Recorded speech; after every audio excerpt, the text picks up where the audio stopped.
You're listening to the She Lift Project podcast, a show dedicated to helping women achieve higher levels of success in the workplace. No matter where you are in your career, we want to help you grow. Now here's your host, Cynthia Kirkpatrick, a CPA, CFP, and Senior Financial Advisor at Moneta Group. Welcome to another episode of the She Lift Project podcast. I'm Cynthia Kirkpatrick. Thanks for joining us today.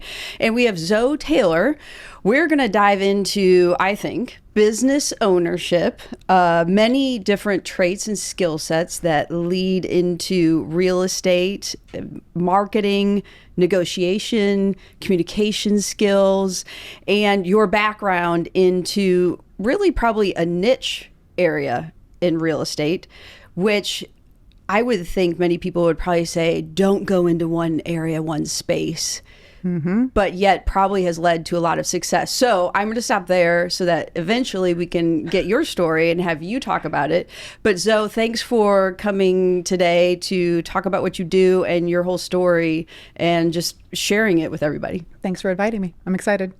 So as I opened up, and I'll let you share more about, you are in the residential real estate area, and you're the founder at Moving Medicine Partners, which is really a network of real estate agents across the country who are working specifically with medical professionals who have to move sometimes across the country, pick up their family, pick up themselves for their job and their careers. And there's a lot that goes into that. And so you founded this company to be able to provide some, really high touch and, given your background in the medical profession, running some offices in those spaces, being able to provide some extra expertise in that area. I feel like empathy, like a lot of empathy for what they're going through, because it's multiple moves. Like a lot of time medical families are a medical professional. It's med school, it's residency, it's fellowship, it's maybe another fellowship, and then it's their first job, which is usually not their forever job, and then, their final attending position where they ultimately hopefully land. So yeah, that's a lot of moves in the path of a physician profession and their family. So having kind of some empathy. I had been married to a physician myself, and so understanding firsthand some of the stresses and the emotional burden that does come along with being married to a physician and what they bring home sometimes, and then running medical practices of ours and understanding the chaos of insurance and credentialing and licensure and that headache on that side too. I was just able to really relate with the physicians that were moving in and out, with the families that were moving in and out. And I just realized what I was able to provide here in St. Louis to the clients that I was working with.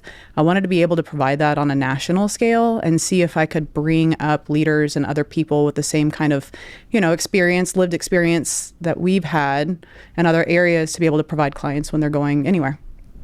Yeah, as you mentioned there, I have this vision in my head that, you talk about the empathy that, they being in the medical profession, you are talking about potentially life or death, but human beings and their bodies and the stress that can go there, plus, the hours and the education. The debt. The debt. Yeah. The financial burden that comes along with that. And so the moves, they're probably so focused on their careers, their jobs, and yet they have this move. And then there's a family, whether it's just a spouse, just quote unquote, right. I'm doing air quotes, maybe kids with that.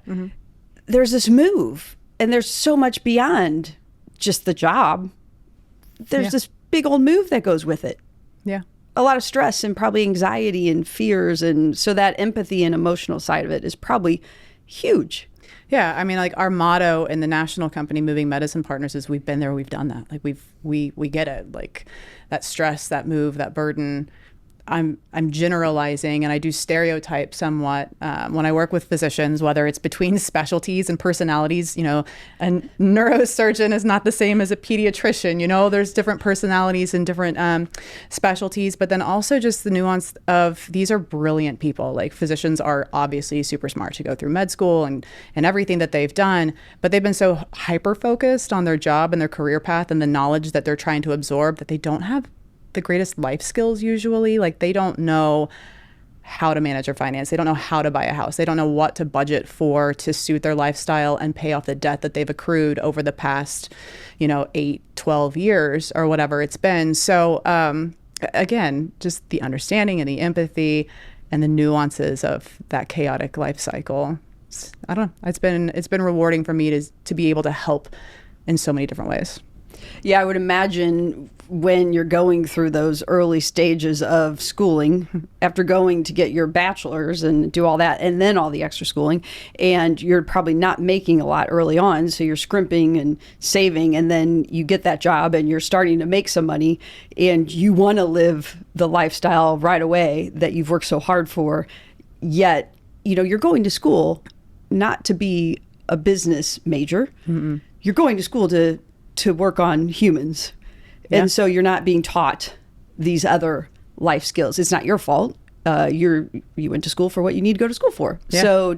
And it's been a full-time job. I mean, going to school is like beyond full-time. The training, med school, you're not getting paid anything. You're working endless hours and living off of debt usually. Like sometimes they have family and stuff that's financing the educational career path for them. And then they go into residency, which is somewhere between 3 and 5 years, depending on your specialty. And on average, they're making about $60,000 a year. But when you factor in the hours that they're working, they're making about $15 an hour. So when you're talking about lifestyle in those first years when you're in residency and fellowship, which can sometimes last 7-8 years, depending on what specialty and path you're taking, of making $60,000 a year while having this debt that you've accrued for undergrad and med school looming, it's a lot. It's a lot. And so, there's that balance of when in residency, do I buy or do I rent, and trying to help them navigate that fiscal decision.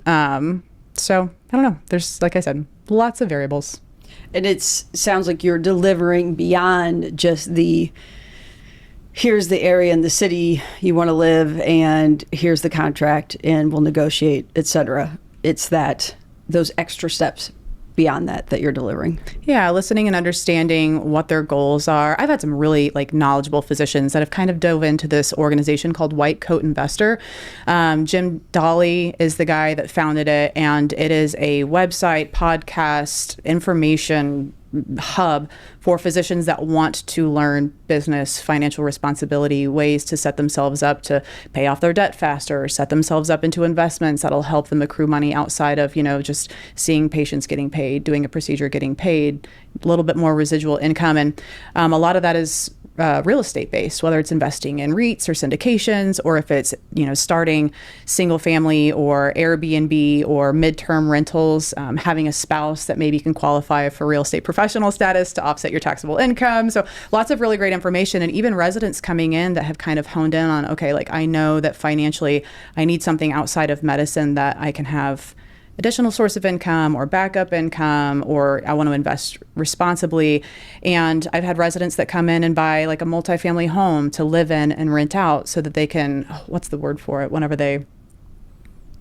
Like the passive income. Yeah, it's passive income. But when you live in a multifamily and have the other one paying for it more or less through the rent that's coming in, there's a word for it, but I'm blanking right now. But I just think that that's so educated and not the norm. So trying to bring them resources of different options between condo or single family and the expenses that come in with both of those, and then also multifamilies and what can happen with those as investment properties, and then teaching them too, if you're here for 3 years and the market has a little bit of a downturn and you're upside down, what does it look like to be a landlord, if it makes more sense to rent this out for a few years, and will it cash flow so that when you go to your fellowship or you go to your attending position, that this isn't going to be a financial burden on you. You can cash flow it and you can hold on to it for a little bit and maybe accrue some equity in that principal balance that you have from someone else paying rent.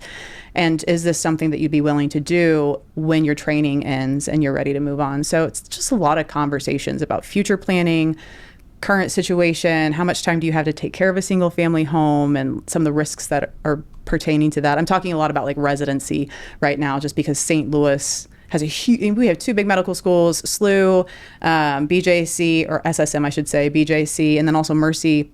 There's lots of residency programs. So we have hundreds of docs that move in every April, May, June. So lots of education goes to helping those clients try to get their feet underneath them and figure out what their best step is moving forward. Yeah, St. Louis is really lucky in that medical space with Siteman and Children's and Wash U and all the different really amazing learning and hospital centers that we have. Lots of training hospitals. It's really awesome. It's very lucky. You're doing real estate. I mean, what makes you think of this idea of, I'm going to start this business? I mean, I was married to a physician when I started doing real estate, and I just naturally tended to start helping other physician families. I was in a lot of online groups that are doctor wives, which sounds really pretentious when you say it out loud, because I think that that's how most people perceive like a doctor wife. But really, we were in that group so that we could kind of like have a place to support one another, complain a little bit. I mean, like, doctors work a lot of hours. You do feel like a single parent a lot. Like, there's a lot of emotional and financial and different kind of burdens that a lot of people feel like they can't complain to family members or friends because there's this like, oh, boo-hoo, you're married to a doctor. People don't know what they don't know. Everybody's got hardships that you don't see behind the scenes, and they just felt like there wasn't a place for them to have a voice. So these groups allowed, largely just women, have an outlet to be like, we see you, we've been like, we understand. So I was kind of involved in these groups. So when I started real estate, I'd already connected with people that I'd never met across the country. And then some of them started moving to St. Louis, and they're like, oh, will you help me? And so that's kind of what got me started. And I remember my first physician transaction that I did, I didn't know what a physician loan was. I was new in real estate, and that I'm kind of embarrassed by that now, but my ex-husband and I had bought a couple homes, and our realtor hadn't told us that this was an option. She knew that we were a little bit struggling on like the down payment side, and it would have been game changing if we had known that there was an option for us to get a 100% financed physician loan with no PMI. That wasn't anything that had crossed our radar. My ex-husband, I found out, had known about them, but he'd been out of residency and stuff long enough. He had thought that there was a timeline on when you could use them. He thought that he was too far out from training and he no longer qualified. He didn't tell me about it, so I didn't look into it because I didn't know what I didn't know. Luckily, we could get a veteran loan. He could get a VA loan on one of them because he was a veteran, but the second home, we had to do a big down payment, and just that would have been huge. So once I found out that those were available and something that my clients could use a lot of education on, because clearly not all physicians know the rules and implications about those, I went deep. And it's crazy to me because there's so many nuances in portfolio loans. Usually you have conforming loans, which are the ones that are being able to be packaged up and sold to Fannie Freddie. So there's very strict parameters and guidelines that those have to abide by so that they stay within something that's able to be packaged up and sold. The lenders aren't financing those forever in perpetuity. You're not paying the person that's your lender on those loans. They're actually selling that, and you're going to pay someone else down the road. So they need to be able to sell those loans. Portfolio loans are usually completed through private banks, so they can kind of move the guidelines. They can be a little bit more flexible on what the down payment is without PMI and what their debt levels can be with the school debt and stuff like that. And physicians get this special access to this loan because they're so secure in being able to repay it. Like, the debt of foreclosure on physicians is so minuscule that lenders are like, okay, you are safe to do 100% financing too, because the chance of you foreclosing is so minimal. We know that this loan is going to make us money in the long run without very much risk. So they're willing to put that forward. And that's for DOs, MDs, DDS, so dentists. Some of them allow it for lawyers. I don't know what the heck I was saying there. So there's different professions just outside of physicians, but every bank has their own rules based on their employment type, if they're K-1 or salary, if there's a bonus structure, how long they've been employed, are they self-employed as a private practice owner, your citizen type.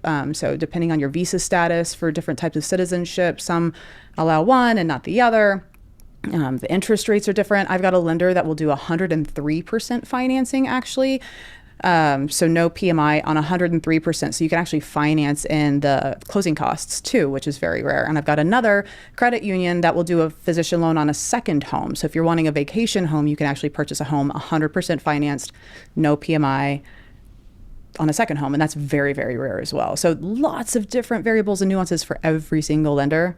And it's just nice to be in that realm so that I've got a pulse on all of that at all times. Wow, a lot of information. But great that I've got two trains of thoughts, and here's one train where I'm going to go down the first train. obviously you're selling the real estate, so you're going to start this second business. You know, you've got your whole website for it. You're creating a network of real estate agents across the country that are specializing in helping doctors in transitions. Hey, this is happening to me. I see these people moving to St. Louis. I should just start this second business. So originally I was with a small brokerage here in St. Louis, and I loved it there. So sweet.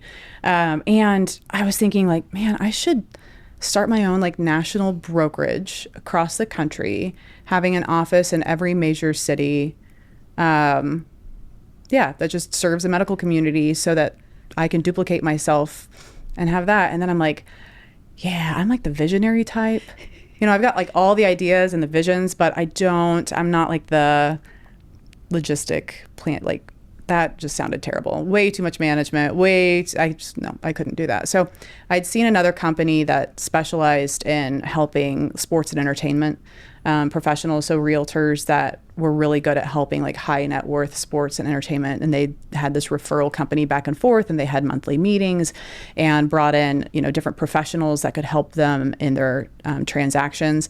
And I was like, that makes so much more sense. Like this community of realtors that have this similar lived path, that we can show up for one another in these meetings, share our collective knowledge.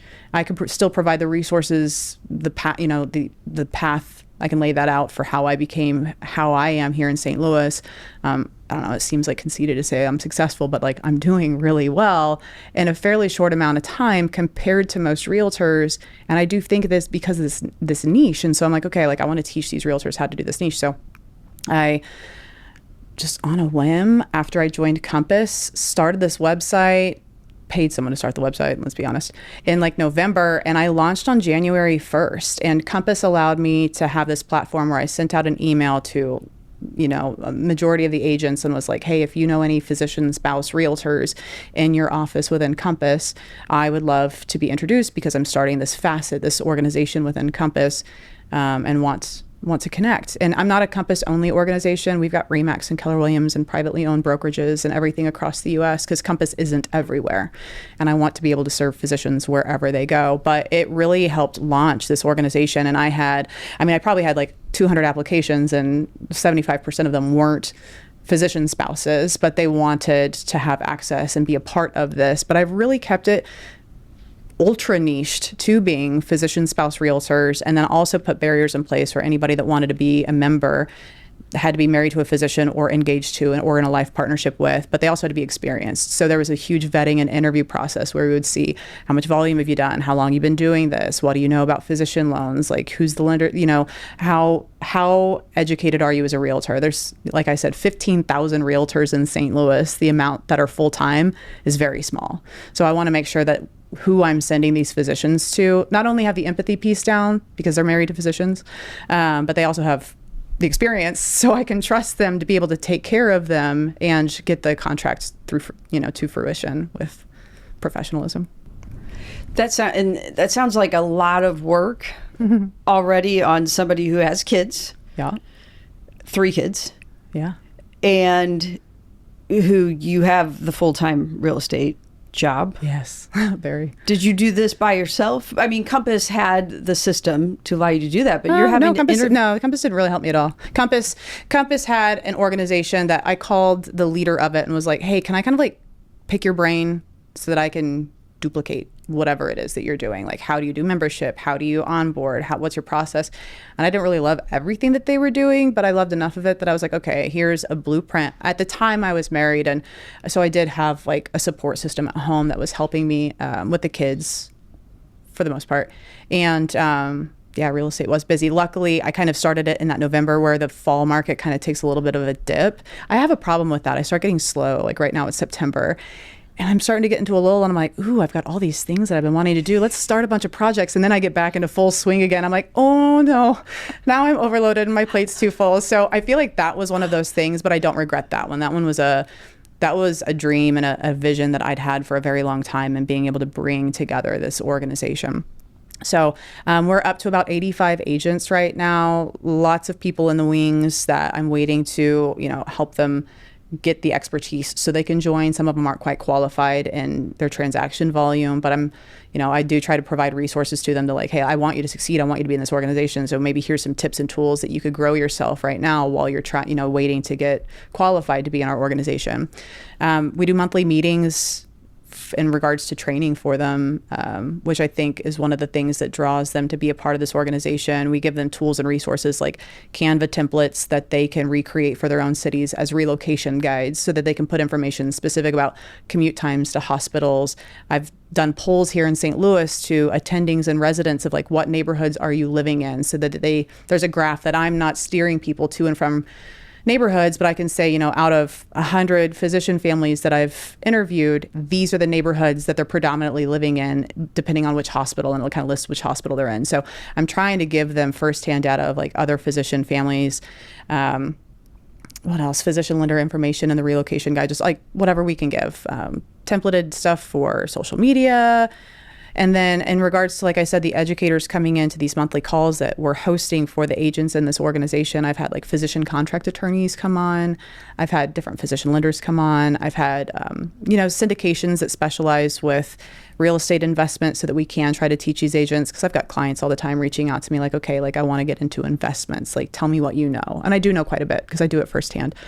And so like trying to share that information with the agents in their cities so that they can also be prepared with information and education that they can provide to the physician families when they're ready to start investing in real estate and maybe, buy a rental property, and they can have that information. So just tons of people coming on and giving information every month, which I think is so invaluable.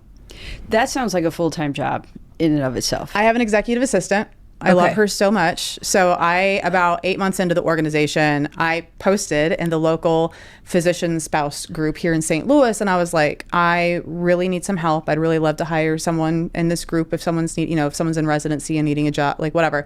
And I had a couple people message me, but this woman that I ended up hiring, our interview call, I think it started, I was like, what are your strong suits? She's like, well, I was a social worker and I love spreadsheets. And I think my next statement was, you're hired.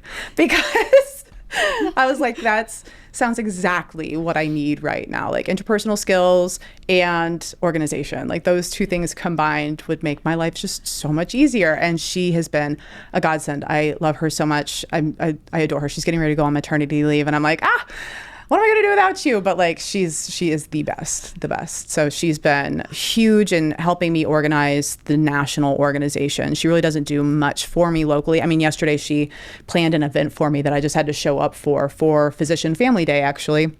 We hosted a big get-together at Shaw Park in Clayton here, and had an ice cream truck and a professional photographer giving photos for families. And she planned the whole thing and booked it. So God bless her for that too.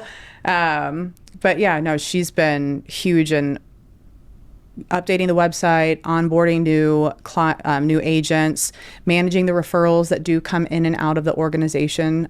Because, anytime someone reaches out through my website or Instagram and they want to be connected to a realtor, we send a referral agreement out to that agent, and then we have to track that referral to fruition and closing if it happens or not. So she's in charge of all of the management of that. So I'm actually luckily and lovingly like fairly hands off with it, other than still being the idea person and then her being the implementation person. Thankfully, that's my favorite position to be in. So doing what you love to do and you're good at, and finding and filling in those spaces, the people who are good at and like to do the things that you don't want to do, you don't like to do. I don't like to do, or like spreadsheets. No, she loves it. I'm glad she loves it. I don't. Yeah, we can't all be great at all things. Mm-hmm. And so when you learn to let that go and bring in the people who want to do those things, you rise and elevate together. Yeah, I would say around the same time too, I started using a transaction coordinator on my local transactions. So like kind of stepping away from the national side, my local side, again, I was starting to get spread thin. The separation in my marriage was fortuitous, and I knew that was coming, and I was just emotionally overwhelmed and felt like I was falling short in a lot of areas. And I am a control freak like I am. My transactions are so important to me. Like I am so fearful of messing something up or missing something. And when I was in such an emotionally like chaotic space, I was just ruminating at night, waking up just in such stress because I'm like, oh my gosh, what am I gonna miss? What am I gonna mess up? So I ended up saying like, okay, like I need to give this up to something or someone.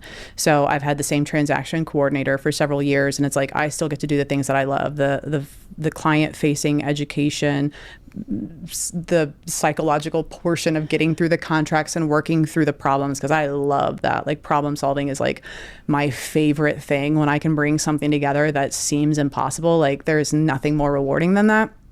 But she audits my contracts and makes sure that we're like keeping track of deadlines and reminds me of like upcoming things, like, you know, so I don't have to have my brain constantly ruminating on deadline. You know what I mean? It's more like, okay, she'll remind me when it's time for me to do the next thing. I'm going to focus on the stuff that I know is right here in front of me. And so it's allowed my brain to relax significantly between my executive assistant on the moving medicine side and now my transaction coordinator as well. Like my brain is in a much better place. We talk to so many people on the podcast, and many get to that point where, and they talk about it. And I think I'm saying this out loud because I think many of us have to get to the space where we give ourselves grace and permission that we can't do everything all the time. And there may be a trigger where we get stressed, and it's okay to pull back and say, I can't do everything to the level that I want. So I'm going to ask for help, or I'm going to bring in help. And actually, a lot of times when we do that, we elevate further than we would have if we just tried to push through it. Yeah. Yeah. I mean, my whole life, I have been like an overachieving accomplisher. Like I see a barrier or I see an obstacle and I don't care what it takes. Like I'm going to bulldoze through, I'm going to climb over it. It's going to be my own grit, my own strength, my own will. And when I get to the other side, I'm like, heck yeah, I did that. You know, it's just been this mindset, and it's almost been disastrous for me because at a certain point, like even if you think of doing that physically, like your body gives out, like emotionally, mentally. I kept doing it, and sure, I got fed that, you know, satisfactory, like accomplished endorphin rush or whatever. But internally, I was dying doing all of that alone. And I mean, I can say it started probably when I became a teenage mom at the age of 17. I had her the first day of my senior year of high school. And that day forward, I just created this grit and this resilience and this obstacle crushing mindset to succeed at all costs. I had to. And I don't know, aging and wisdom and owning the business and having 3 kids and now being on my own, it's actually, you said the word grace, like that is my word. Like I have grace for myself. I show up with so much grace for other people now. Situations, I'm not as like hardcore, like to the death, like get it done. I'm like, okay, like what is of highest and best use for me and my energy, for my family and my time? What can I give up? And what do I just need to let go? It is okay to let some stuff go. Like I don't have to take over the world. I just have to be in control of my own world so that my kids and my own life have peace and balance. And that's been, yeah, big lesson, big learning curve. I imagine it must have been difficult. You brought up, you know, having your first child beginning of your senior year. Yeah. That must have been really, really difficult. I've had harder things in life, you know. I had her, so I got pregnant with her in the middle of basketball season, my junior year, and played the whole basketball season. I ended up having her in August, which was literally the first day of my senior year of high school, which was a Wednesday, and I was back at school the following Monday. Oh my gosh. Yeah. Like I said, obstacles, crushing them. And I wasn't the best student, but I don't know, like I never saw failure as an option. I never saw dropping out as an option. I never saw not going to college as an option. If anything, I saw it as a necessity. Like I had to. For her, I had to, you know, do what I had to do. And so it worked out. And I just had all of these like serendipitous, like beautiful, like things that fell into place for me that I feel so utterly blessed. And I don't know why everything worked out as beautifully as it did. I give it to God because there's no other explanation. Like my senior year, I was living with my parents. It just wasn't working out well. Like trying to be a parent while still being parented. Like there was a lot of like butting of heads. Tried to move in with my boyfriend, fiance's family, that didn't work out either. So that was short lived. So really when she was like 2 months old, we applied for like financial housing, like the stipend housing through government assistant. And I got placed into a duplex, which was literally a block away from my high school. Like a walk from the high school, like up the alley. I don't even think it was 2 months. It was maybe a month. Like my daughter was tiny. And the school was very supportive. They were letting me, you know, I was breastfeeding. I was pumping in the school office between classes. And then when I was so close to the school, I was actually walking home during lunch and homeroom and during these breaks to go home and feed her. Her dad was we were living together, and he was working night shift. So he would stay at home during the day. I would come home and feed her between breaks because it was right there. And then crazy, my sister, she was single momming at the time too. My niece she's deceased now, but she was a year older than my daughter. So they were just super close in age. She got put in the unit on the other half of the duplex. Wow. Like, the office didn't know, like, what are the chances out of hundreds of units and everything? Like, the amount of support I could almost cry. The amount of support was just so great. Yeah, so it was never hard. Serendipitous. It's amazing that happened, and that was there for you to, you could see it being a very, obviously, probably very difficult, challenging time, and to have those things fall into place. And for so many people, schools and the people at the school to be there to support and help. Yeah. I mean, I had some issues with some people in the school, some teachers and judgment and parents and, whatever. It wasn't like all roses. There was definitely some judgment. It's a small town, That's a small town in Southern Illinois. There was plenty of people that weren't necessarily rooting for me, but I don't know. It never really got to me. And then... How'd you work through that? Or how'd you get through that?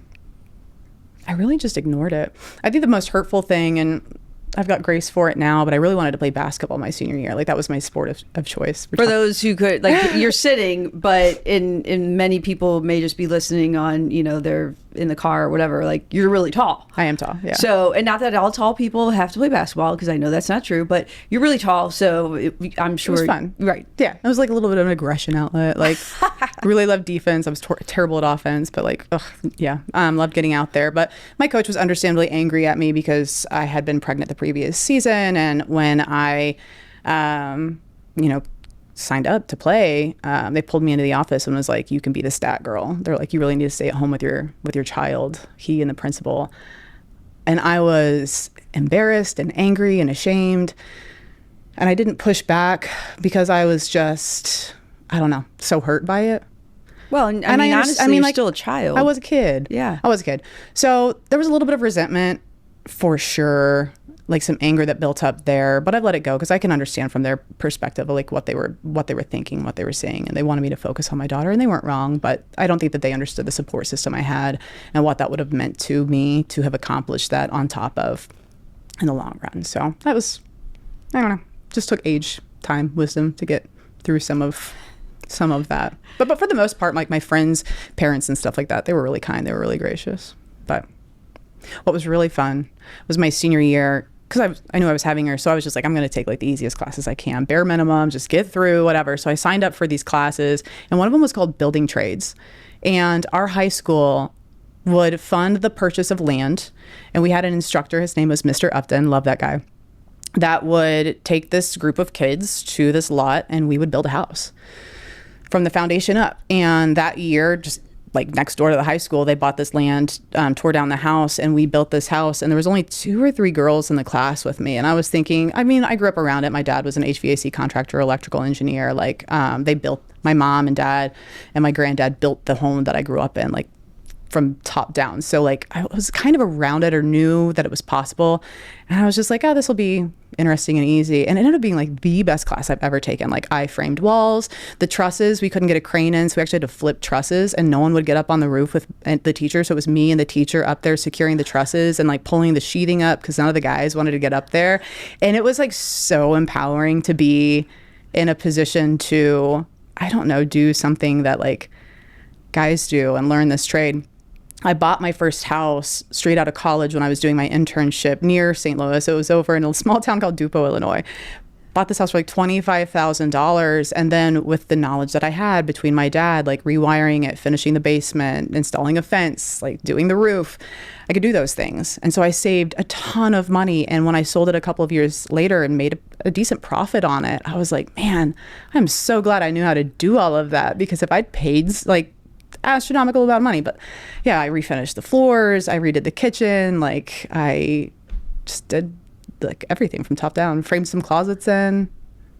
I don't know, I just feel pretty confident in being able to do those things. And now as that translates over as a real estate agent, like my knowledge in construction and issues with homes and what's appropriate, when we're touring homes, especially for my clients that are relocating from out of state and I'm doing a video tour or whatever, I'm not focusing on like, oh, isn't this pretty and this is nice in the lighting or whatever. I'm like, this crack, this thing, this electrical panel, this double lug, like, I'm able to point out issues with homes that I don't think all realtors have decent knowledge on. A lot of them are waiting for inspections to showcase things. I can walk into an inspection, and I've had a couple of inspectors offer me jobs because I'm like, this, make sure, or I'll come in late and I'm like, hey, did you catch this? And they're like, oh shoot, no, I didn't. It's like, I see things, you know what I mean? I know what's going on. So it's been really, really helpful in my real estate journey as well to have that baseline knowledge. And it's all because I had a baby in high school and I took this class and it just taught me so much.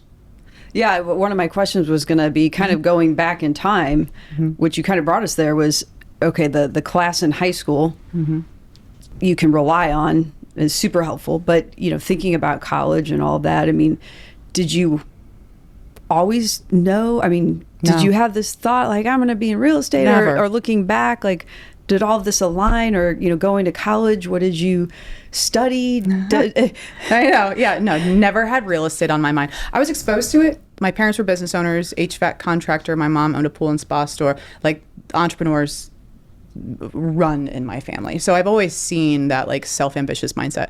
And my parents had actually done pretty well, but what they did best in was they had bought strategically some land and some properties, developed them, built a hotel, built a bank, did some things in our tiny little town that it worked out very well for them. So I saw what real estate could do financially for people with strategic planning and stuff like that. So that was kind of on the baseline. But no, I went to college. I don't even know what I was going to do. At first, my associates was criminal justice. I don't know what I was thinking. I was like, I'll be a police officer. That did not work out. That was just like a stepping stone because I wanted my bachelor's degree. And I'm like, whatever. Bachelor's degree. I went for one semester at EIU to be a teacher. I wanted to be a PE teacher. Specifically, I wanted to help curb like childhood obesity. I had taken an anatomy class with cadavers and I loved it. I know this is kind of creepy, but it was just so interesting to me. And I didn't feel like I had the ability, or I don't know. Medicine was always intriguing to me.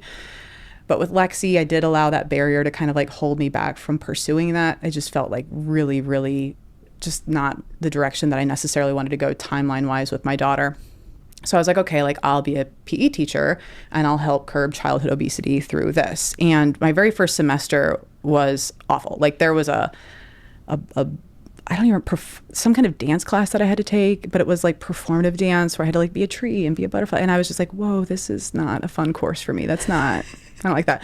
And then there was another one that was like, I promise, we talked about the ethics of dodgeball and how to pick people for teams and how to make sure that like the game was like kind and ethical for everyone to be inclusive.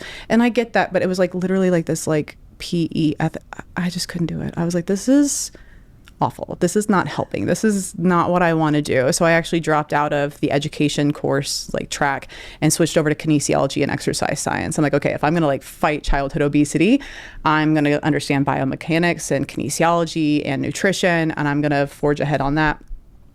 So that was actually kind of like where I landed when I came to St. Louis. I was working at St. Anthony's, now Mercy South, as an exercise physiologist in their cardiac rehab department, which is not youth. That is the opposite. That is people in their senior years having heart attacks and helping them, get into a more conditioned state after they're healing from, a stent or a bypass or something like that.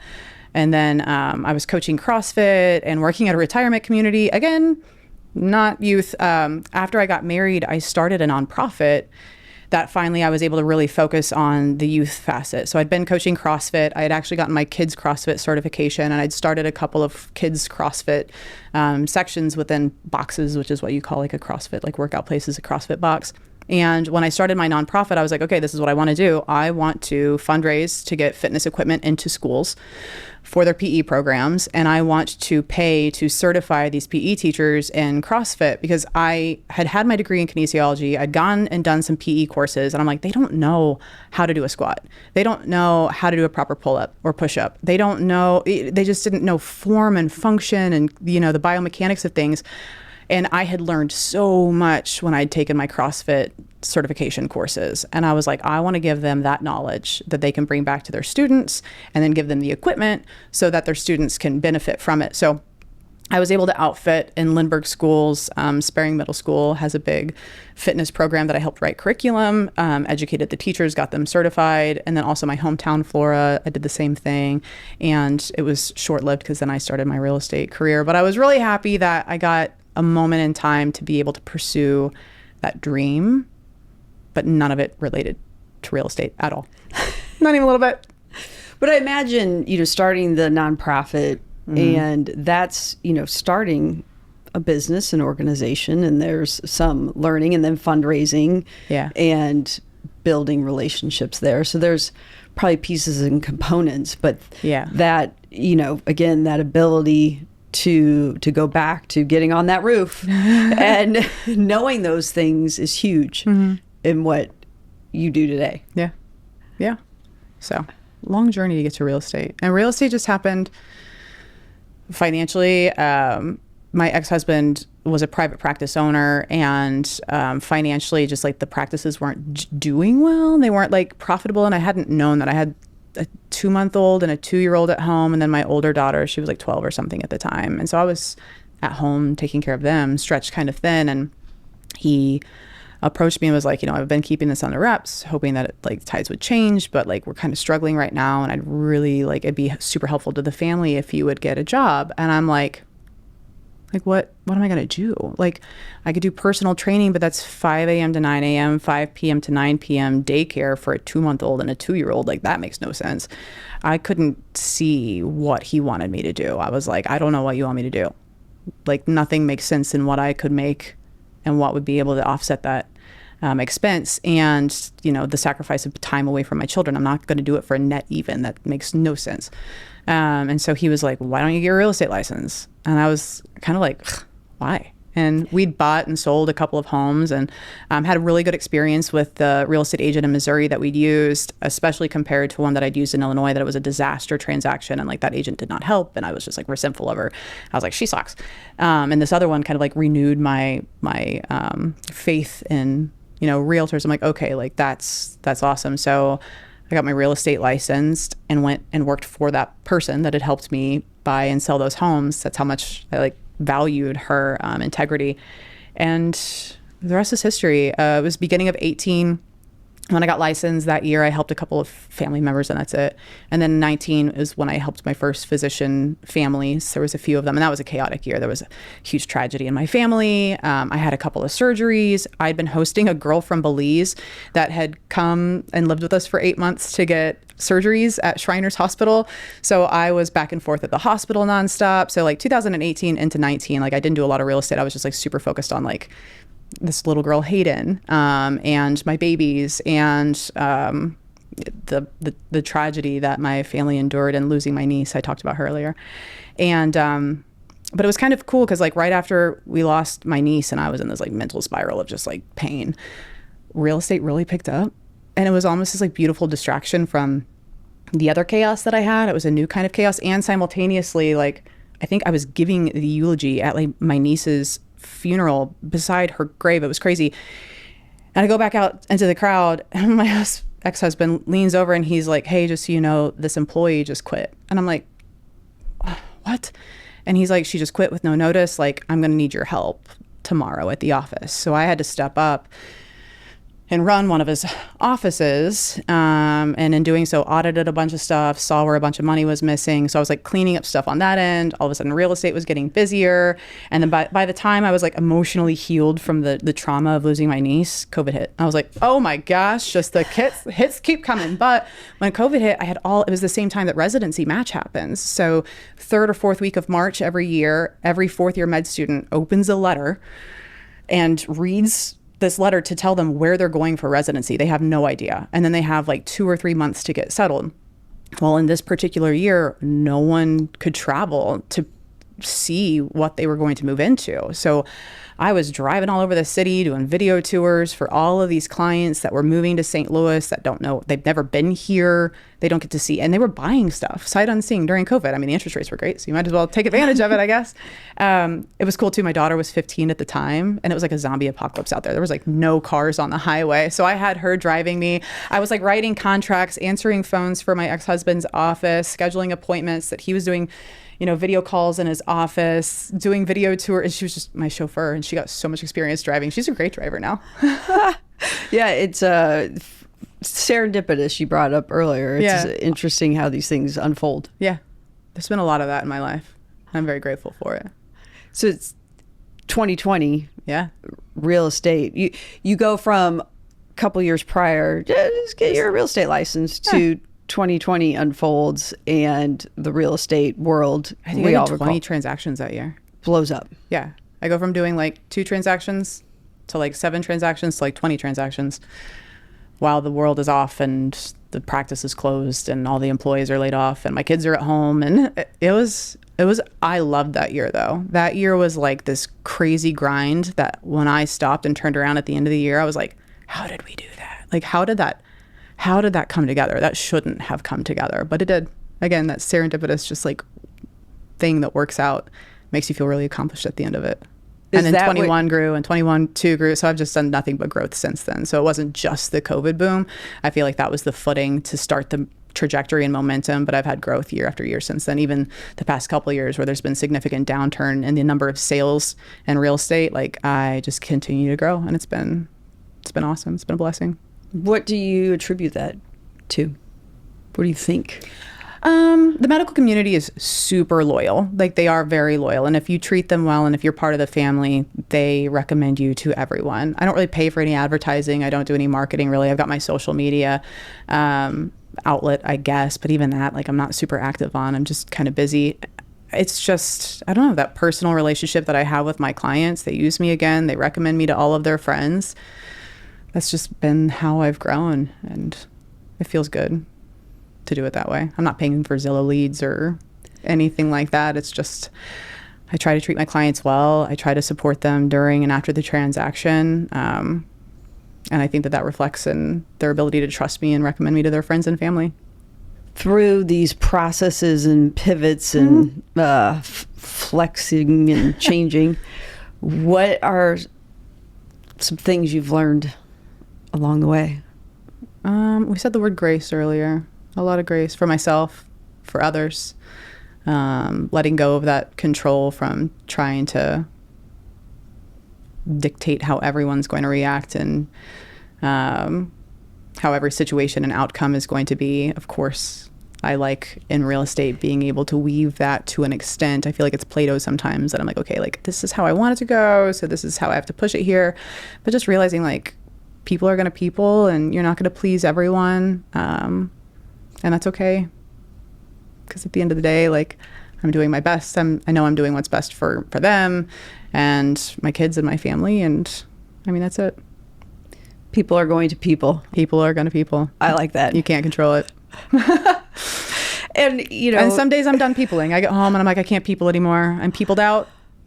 Mommy can't talk right now. I'm so sorry. I've peopled beyond belief. And it's a little exhausting, but I don't know. It's when I let go of the control of like what I have as, in regards to expectations from people or for people, I just get a lot of power back in my own life. Yeah, I think when we write maybe the story of what we think others expect, and maybe they do, and we feel we have to change who we are to live to that expectation, it is exhausting to lose ourselves in that.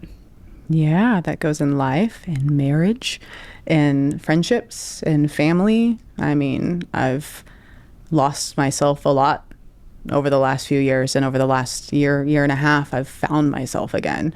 And I think through that process is where that grace and all that self-reflective and control and empowerment and grace that I can give comes back, and it's just peace bringing. Why? And there have been times I've definitely lost myself, or I guess given so much to others that at the end of the day, I don't have anything for myself. Why do you think we do that? I mean, I think that we're women, we're moms. I think that it's our genetics to give our kids, our husband. I think that if you get down to like how a marriage should be, like there is a lot of sacrifice that is to be given from a woman, just in the nurturing way that we are.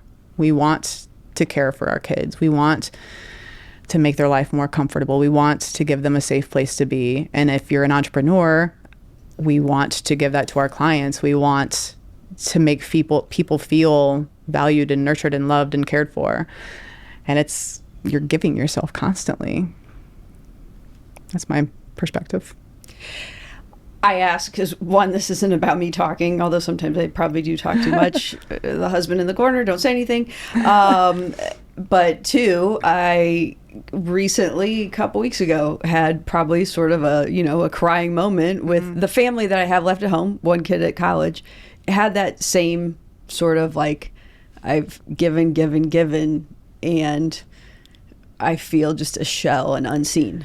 Well, I think it's hard. I have a 21-year-old and I love her so much. She's an incredible girl. She's an athlete. She's a nursing student. She works for my church. She nannies for my friends. Like, she's an incredible, incredible girl. And I love her so much, but sometimes I feel like I get the worst of her. And in the most loving way, I think that she needs a place where she can come home and just kind of, she's had the life sucked out of her. And so sometimes, like, when we come home, those are the worst versions of us because we've given to everyone else all day. And it's not fair, but it's kind of how it is. And it can be a little soul sucking sometimes to be around that. It's like, I'm giving, I'm loving, I'm nurturing, I'm checking, and you get a brah. Like, I'm like, oh, don't brah me, whatever. So yeah, it's hurtful whenever it's not reciprocated. In marriage, when you try to be bigger and smaller and supportive and change and softer and whatever it needs to be to try to like make the other person happy, and it's just like nothing's ever good enough, you lose yourself and you lose your voice, and it's hard to fight to get that back. And I don't think that that's your situation, but for so many it is. And so yeah, I think if it's not reciprocated, it can be one-sided and it can be hurtful, and you can feel unvalued or unloved or drained from all the energy that you're pouring into someone else and not getting anything in recognition or reciprocation back. So I love you, Lexi, if you're watching this. Please don't take this personally. Like, you are my sunshine for real. But sometimes those clouds need to part just a little bit.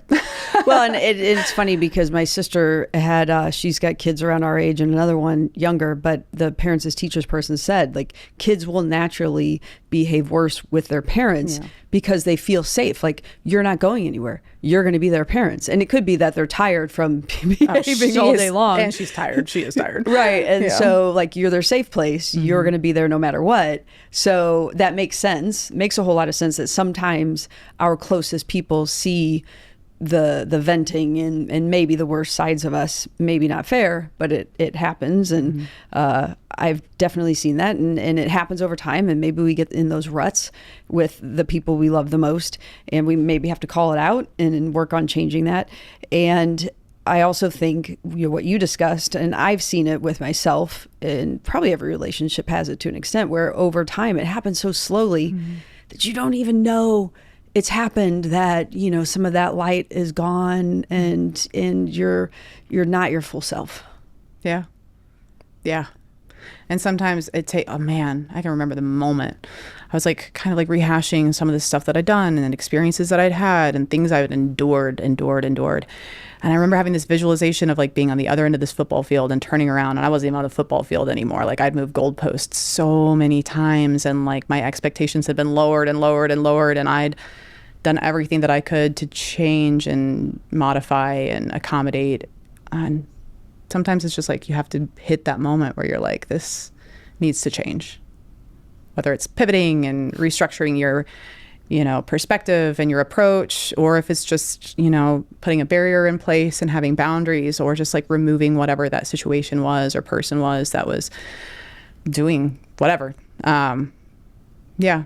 Sometimes you have to go down that like super this last year and a half, the journey to healing and self-reflecting and journaling and praying and getting back into like a much better relationship with God and Christ for me and myself. I like myself again, which is huge because I don't think I did for a long time. So a lot of that. Yeah. When you think of yourself and look at yourself in the mirror and you don't really recognize your true self anymore, because I think you've hidden it or tried to change for whatever reason.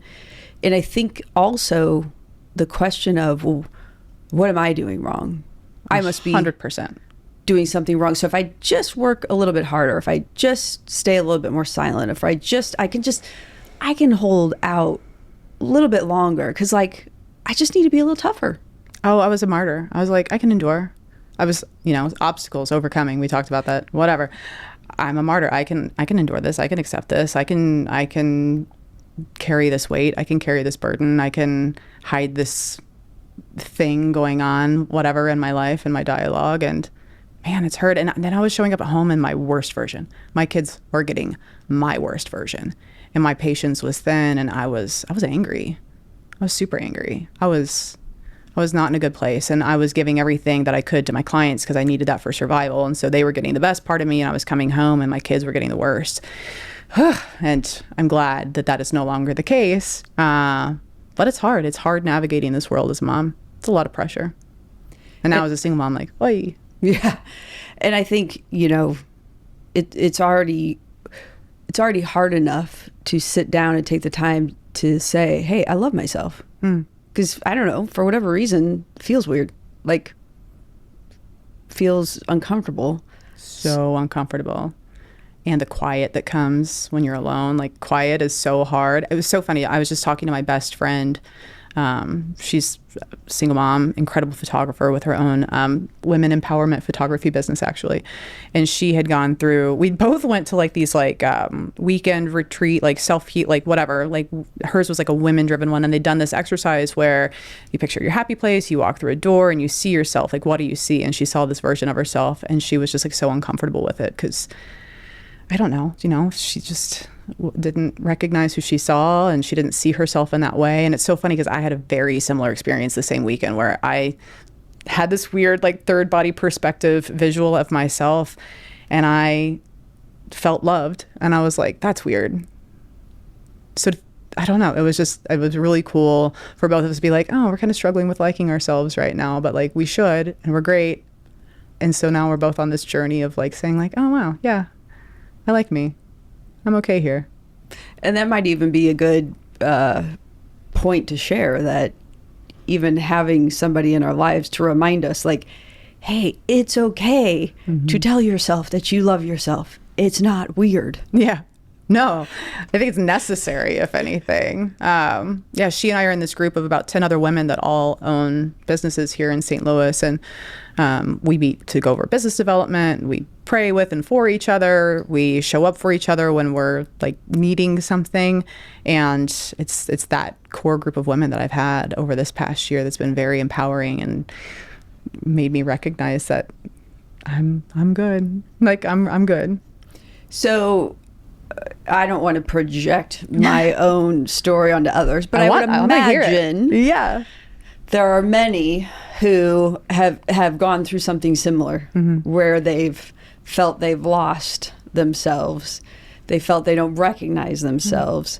They felt, what's wrong with me? I don't want to be a quitter, whatever it might be. How did you or does one get back to becoming themselves, loving themselves again? Like, what did you do? How did you go about that? Lots of therapy. No, a little bit. EMDR. I just think like the boundaries and distancing yourself from the thing that was pulling you away from your true self and your spirituality and just your anchoring and core beliefs. Like, you have to have that self-realization of what it is that you stand for, what it is you believe, who you are, what empowers you, how you want to be, and how you want to show up for others. Like all of those things are just so necessary for me to be able to say like, okay, this is me, this is who I want to be, this is who I know I am, what is keeping me from being there or feeling this. And if it's someone or something or a job that's too much, or you need help or whatever it is, like you have to either set yourself up so that you can lighten your load to be able to focus on, you know, creating the life that you know that you can have, or removing the thing that's pulling you away from the life that you want to have. Since my divorce, I've been vague but public with what I've been going through, more about like the emotional reset, some turmoil and a little chaos, but like really just about self-discovery. And I've posted a bit about it, kind of like, you know, the vague book. Like I don't do a whole lot of details because not one person is all good and not one person is all bad, but I've had my journey to get to where I am. And I've had so many people reach out to me wanting moral support, wanting empathy, like wanting to share their story, but feeling like they can't. A lot of physician spouses that are struggling really silently right now because they can't say much, because it's a tricky situation because like physicians can't easily seek out like a lot of mental health help because it risks their medical license, or they're in fear that it would risk their medical license. So a diagnosis or a prescription or whatever, they're afraid could impact their ability to work. And so it's voided. And that's why physician suicide rates is way too high. Getting turned in for not good things, you know, domestic violence rates aren't reported thoroughly in physician spouse worlds. There's, I've talked to several people here and across the US about dealing with it. And there's stay-at-home moms, their source of income is them. They're so fearful of what they would do if that was exposed. And so there's a lot of pain behind the scenes. And I'm sure that's across the country, whatever. But I know that from my sphere and who I work with and who I talk to and who's been reaching out to me, it's prevalent and it's hard. And it's hard to give guidance either. It's just like, you know, I have support for you and whatever you need, I'm here for you. I'll listen to you and I'll tell you my experience, and I'll share whatever resources I can. And some of them are wanting help with like real estate navigation. Like, should we buy? What should I be doing to prepare myself? And, you know, I can't really give legal advice. So usually it's like, talk to an attorney, you know what I mean? Like you need to talk to an attorney, and then there's the fear of it showing up on a credit card bill and so there's just so many nuances that it's like, I like being able to be this safe space for these people to reach out. But it's also sad. It's so sad. But it's also nice for me to not feel alone in some of the stuff that I went through too. Yeah, I mean, I think, you know, relationships are hard. Oh my gosh. Especially when you we've been married. My brain's tired today. We've been married. We got married in 2003, so 22 years, right? And we've been together 26 years. But, you know, nothing's ever perfect. Mm-hmm. And luckily, I think we decided we wanted to grow together, learn together. But not all relationships do that. We've worked on trying to really appreciate what each other brings, try to see each other. Again, it's not always perfect, but you know, we know a lot of people who, you know, you throw kids on there, you throw careers, you throw building businesses. That's tiring. Sometimes you bring the worst part of you home. Yeah, stressful, like all of it, right? Mm-hmm. And then you potentially have this relationship that has been the foundation of so much that isn't what it was at the beginning, or whatever it might be. And I think for many women too, it's really hard down the road. You know, again, we lose ourselves maybe. I mean, some of them give up careers, and then you have to re-identify yourself as a mom so often. Or if you can't be a mom, you have to re-identify yourself as someone that had fertility issues, and like you don't get to, you know what I mean? Like there's so many chains that get tied to women, I think, as they grow older and wiser and experience that, you know, if you don't have the right partner there to help you with those, and vice versa, you know what I mean? Yeah, it's really easy to lose your identity, lose yourself. That relationship dynamic is always changing. You're not who you were 22 years ago when you got married, and neither is he. So it's like learning to relove yourself and each other, and like all of these different moving parts and all the different nuances that you've got going on in your life. It's a never ending task. It's not like, okay, I love you, I do, the end, like let's live our lives. It's like, no, I have to like wake up and choose that every day and modify my perspective to change with him, and he's got to change with me. And I'm pointing at you because I'm talking about you. But so yeah, I could see how it's beautiful that you've been able to. My parents have been married 57 years. They were born in, they're married in 69. I don't know. I don't math very well right now on the fly, but like that is incredible. And they've had to choose themselves over and over, choose each other and choose themselves through financial hardships and moves and loss and change. And I don't know. It's a pretty good example to see that lived out. And I think that it's awesome that you guys are doing that too. You mentioned that this is a topic that people don't talk about. That the relationship issues, and they just want to have somebody to talk about. So for those who, and many feel stuck, they don't know who, can they talk about it? They don't know who to talk about. They feel stuck. So you've been through it. You're on the other side. For those who feel stuck, what next? Yeah. You know, some of them have friends that are like, squirrel money away. Don't do that. Like it's going to be found out in Discovery. Like I don't recommend that. I really do. I tried to talk to them like, is this salvageable? Like I think too many people want to end relationships over like silly stuff, and that's just my perspective. I can't judge like what anybody's going through, but sometimes like the stresses of what they're going through and life changes. It's like, okay, this is a communication issue, it sounds like, and it's not like I'm a marriage counselor or anything, but I'll point them in the direction of like couples counseling or individual counseling. But if it's really something that they're like, this is the end, like I'm at the end, I'm lost, I am gone, he's not looking for me, like this is, you know, it's definitely like starting with an attorney if there's questions about the house. There's a lender here in town that she specializes in divorces, and so she's a really good counsel that's not going to charge you an attorney retainer fee, that you can start asking some of those questions and she can start pointing you in the right direction. If there's a safety issue with domestic violence and fear of retaliation, there's some, you know, women's groups here in St. Louis that I can point them to, and across the country, like typically they have similar shelters or places or advocacy in place for them there as well. It's a lot of information gathering, and I like listening. I like being empathetic to their situation. I like I don't like hearing their stories when they're struggling and they're in pain. I like being able to feel trusted with that information and not taking advantage of it. Like, you know, some realtors are like, ooh, divorce, that's a sale and 2 purchases, which I think is disgusting. Like, I hate that.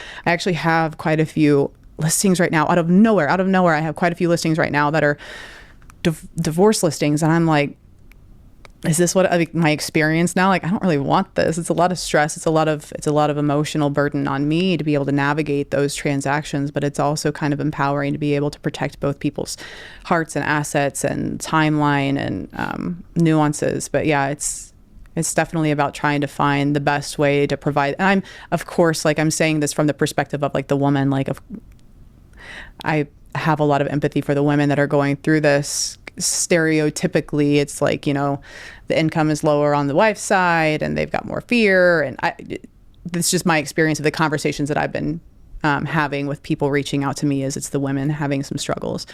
So just trying to find the root of what it is they're going through, what it is they're trying to say, what it is they're asking for, if it is a path out or if it's a path towards reconciliation, and just supporting them in whatever way I can with whatever resources I know about, or connecting 2 women together. If I know that people are going through whatever, I can be like, hey, would you be comfortable with talking to someone else about like your specific situation? So maybe removing myself from it and giving them an advocate or a friend or an ally that they can have. Yeah, I've heard that from many people that as they're going through it. It's like there are support groups. There are people who can get together and discuss on both sides, male and female, because it is, I've heard people describe it as it's a death. You know, gosh, something. It is. Oh, I grieved big time last year. I was the one that initiated it, but man, yeah, it was you go through all of the emotional second guessing and this is my fault, and then the guilt and shame of like being the one to initiate it, and like, am I screwing up my kids forever, and the fear of like financial like separation. It's a lot. And then changing your name. I'm so sorry. But look, the biggest burden of this whole darn thing is getting my my TSA and my passport and my social security number. Like, it is hard. It is a giant pain in the booty to change your name. 0 out of 10, don't recommend. My LLC, it's like named with my married name. So I'm like changing my LLC names and like, it's a pain in the butt. Yes, all those other little things to go through and those nuances, unfortunately. And it's interesting to hear you talk about those different emotional things that you go through, because I've heard somebody explain that recently, should I go back? Is this a mistake? Et cetera, et cetera. And it sounds very natural to have. Not everybody's, it's not just, hey, here's step 1, here's step 2, here's all the emotions you're going to go through. It's going to be different for everybody, but you are going to have many, many different things and second guess yourself. Yeah. And that's okay. Yeah, absolutely. Yeah, I was blessed. And like, once I had all the second guessing and all the turmoil, like leading up to filing, like, I don't know how long. I know for a fact 3 months, probably longer than that. But from this time I decided, it took about 3 or 4 months before I finally filed, just because I was like, wait a little longer, maybe like, And then finally when the decision was made, it was just like, boom. I'm like, no, like there was no looking back. That doesn't mean that I didn't have the emotional stress after that. It was more for my kids. I was sacrificing half of their lives. Like I was giving up being a part of my lives, of their lives, for 50% of their existence. Like they're at their dad's 50% of the time, and that was the death. That was the grief.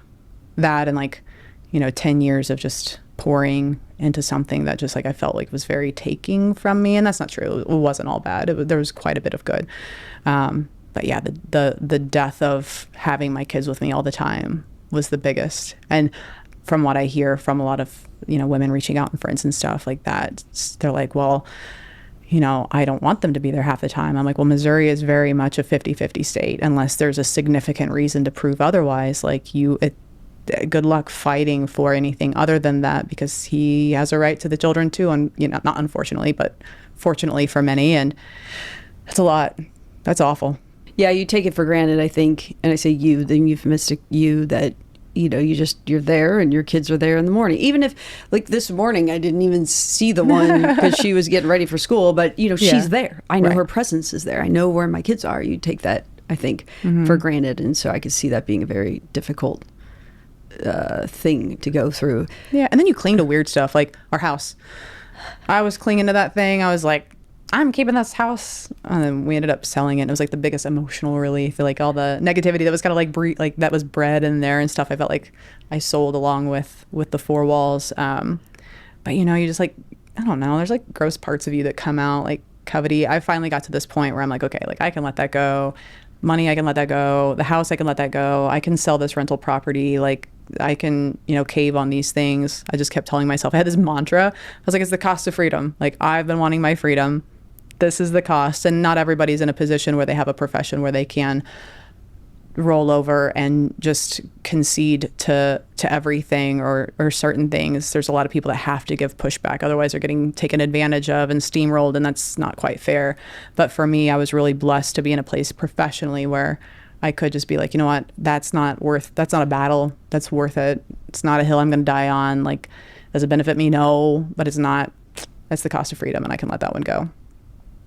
Yeah, sometimes, they say by having to be right or having to win, you lose so much in that battle. Emotionally, like, and fiscally, like your attorney is the one winning whenever you want to keep pushing back and fighting for something. I have a really good friend that, just morally, there was like this moral hill that she really wanted, some justice in or whatever. And it, some things were drug out, and financially it cost her in attorney fees. It really didn't necessarily work out in her favor the way that it should have, and she wanted to. So you just really have to like lots of prayer of being like, okay, long term, is this worth it? Is this 10,000, 20, like whatever that 100,000, whatever that amount is, like, is this something that if I move forward with it or without it, is it going to be the end of me?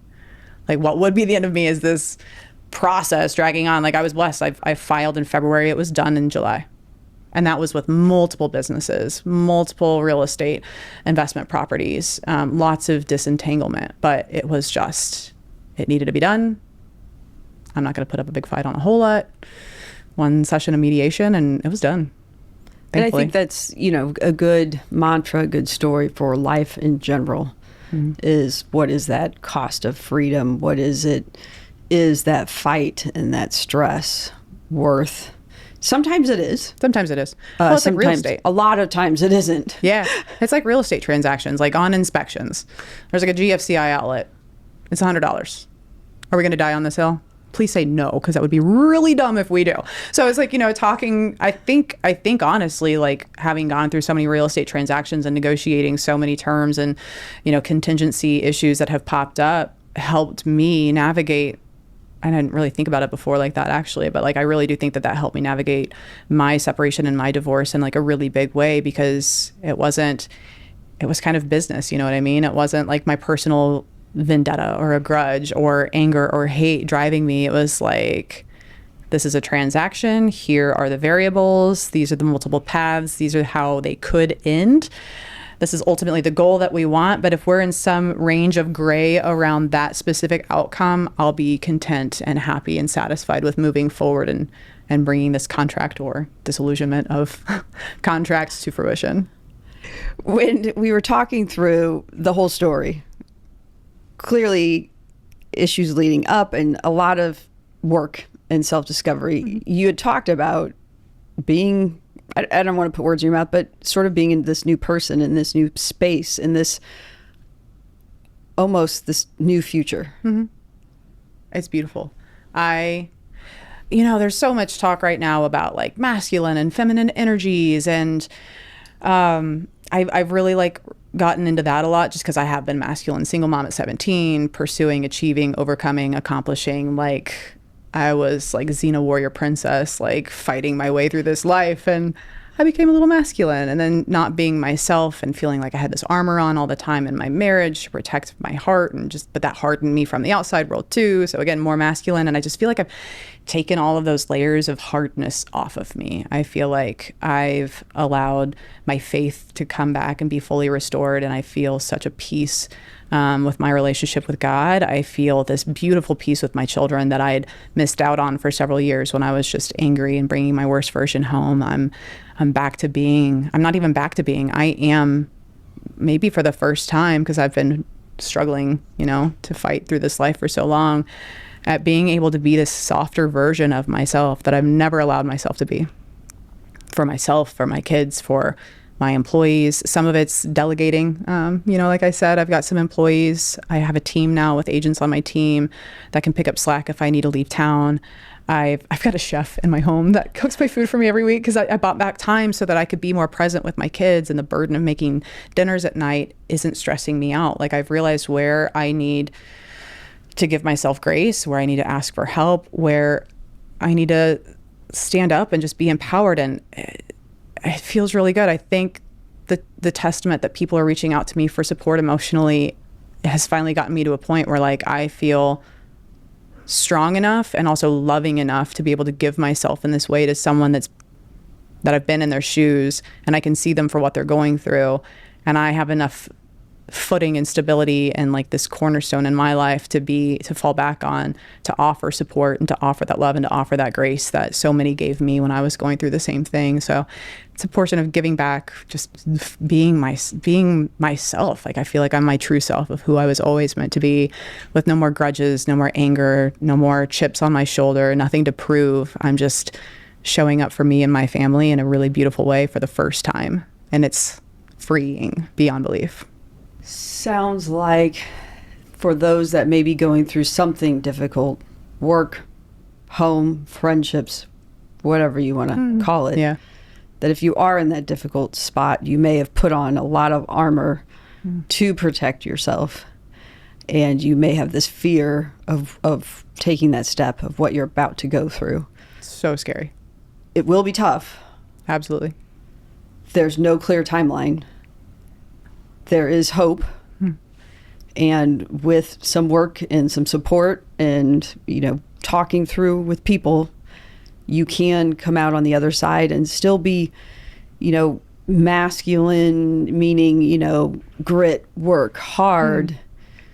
The beauty is when you can match that with taking the mask and keeping the armor off and showing your true self and being that, I don't want to say soft side, but just really, truly showing your true self and just being. Yeah, exactly. And I think in the end, that's where you're bringing the happy and the joy and the light. And when you can bring that in all aspects of your life, wow, how you're going to elevate. Yeah.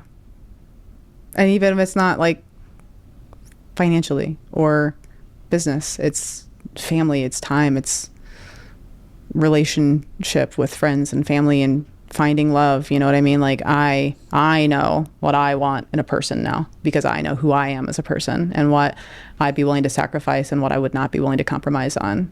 And I never had a clear vision like that before for like what a person would be in partnership with me. And I won't settle for less. Haven't found it, but I won't settle. And it's okay to say, this is what I want and I'm going to stick to it. It's more than okay. It's necessary. Like it's mandatory. Whether that's a person, a job, a leader, boss, whatever it is. 100%. Those boundaries, they get taken down too frequently, and mine are firm. My boundaries are very firm. And, just that sometimes in those hard times or, mistakes or failures or road bumps or whatever, sometimes we learn more finding out what we don't want than we learn by having everything just be super easy for us. Yeah, I think that there's like wonderful things are forged out of hard times.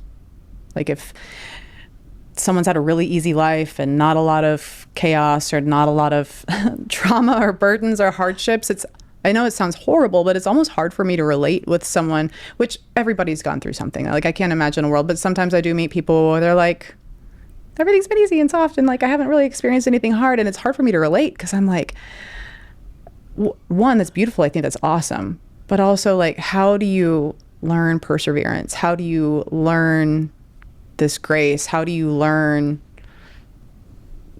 that self-discovery without having some of those, extreme low points? But good for them. I think that's beautiful that some people get to experience that. Yeah. Are you pushing boundaries? Are you pushing yourself outside your comfort zone? Are you digging deeper inside of yourself and beyond? If you're not ever, I don't know. Maybe they're coasting and cushy. Maybe they are and they just don't have any hardships with it. I mean, I told you, like I had hardships and they didn't feel that hard. So maybe that's how they're perceiving it too. I could be the one projecting, in that situation.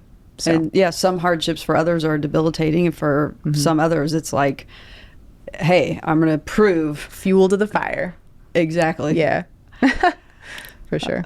So lots of hardships, but lots of grit, perseverance, and coming through on the other side of a lot of things to knowing yourself, loving yourself, as you said, maybe finally not coming back to yourself, but discovering your full true self. Yeah. With, having these crazy visions of this business, helping physicians and their families moving across the country, helping real estate agents who are helping these families and creating that learning community group to support them, plus being a real estate agent beyond the transaction, beyond the, hey, this countertop's really gorgeous. Yeah. Good lighting, whatever. Right. Diving deeper. I mean, what an amazing story of being on a roof to doing and building the things that you are today. Thank you. I've enjoyed my journey. Not every second of it. And reflecting, I've enjoyed it all. I love everything that I've been through to be where I am. But it was a journey. There's always the question, would you change it? The easy answer is like, no, because then I wouldn't have my kids, or I wouldn't have this, or I wouldn't have that. There's some things that I would change. There's some things I would do differently. There's some phone calls I would have made. There's some choices I would have made for myself to protect me and my kiddos better. But ultimately, I'm still happy regardless. And where I am now, I wouldn't change. But I think the easy answer is be like, no, I wouldn't change a thing. I know. I always struggle with that one. I know. Because I think you would here and there. Yeah, I would here and there. So armor off. That was a true, honest answer. Yeah, for sure. So people who either want to reach out for just, hey, I need some advice, or real estate, they're interested, whether it's building a portfolio or selling, buying homes, or they know physician families who need connections. What are the, or maybe they're a real estate agent who works with physicians. What are the best ways for everybody to find you? Lots of different ways. So for the national organization, if you're a physician family or a realtor wanting to get involved in the organization, Moving Medicine Partners, plural.com, is the website where you can either find an agent, be connected directly, or apply to be an agent within the organization. Looking for me locally, my Instagram page is Zoe STL Realtor. And then my phone number is 618-719-5921. I went to high school in Illinois, and I've got the same phone number I've had my whole life. And I am licensed in Illinois and Missouri, but most of my business is in Missouri. But I kept that old Illinois phone number. How do you change after 20 years? Like, I just can't change my phone number. So I would say those are probably the best ways to get in touch with me if you're just looking for support, real estate advice here locally, anything that you want to connect about. Those are my two modes of communication that don't call and leave a voicemail. I'm so bad at checking those. I get you. My husband's always like, I'm not even sure why you have a phone. Yeah. It'd be easier if I would just like let my voicemail box get full so no one could leave a message and they're forced to text me, but it's fine. Well, now you know. Now you know how to get a hold of her. Yeah. So thanks for the conversation and the openness. And it's like a segue. Yeah, we really dove deep into a lot of different areas. And, so many people I talk to, we talk about, stories are important. Everyone has a story. And sharing and being open and honest is a way for people to learn and grow and heal. And I always think it builds this positive energy and real relationships that leave people with real feeling. I don't know. So for you to be able to join us today and do this, to me, it's a blessing and a true honor. My heart's open today. So from the bottom and the openness of my heart, I thank you for joining us. Well, thank you for hearing me. Thank you so much for having me come on. I don't talk about this stuff very often, and I just felt very comfortable with you. So it's a testament to you as well. Having someone that you can be comfortable with is everything, as I've learned over the past few years. So thank you for having me here. This concludes another episode of the She Lift Project podcast. To hear more episodes of the show, subscribe wherever you get your podcasts.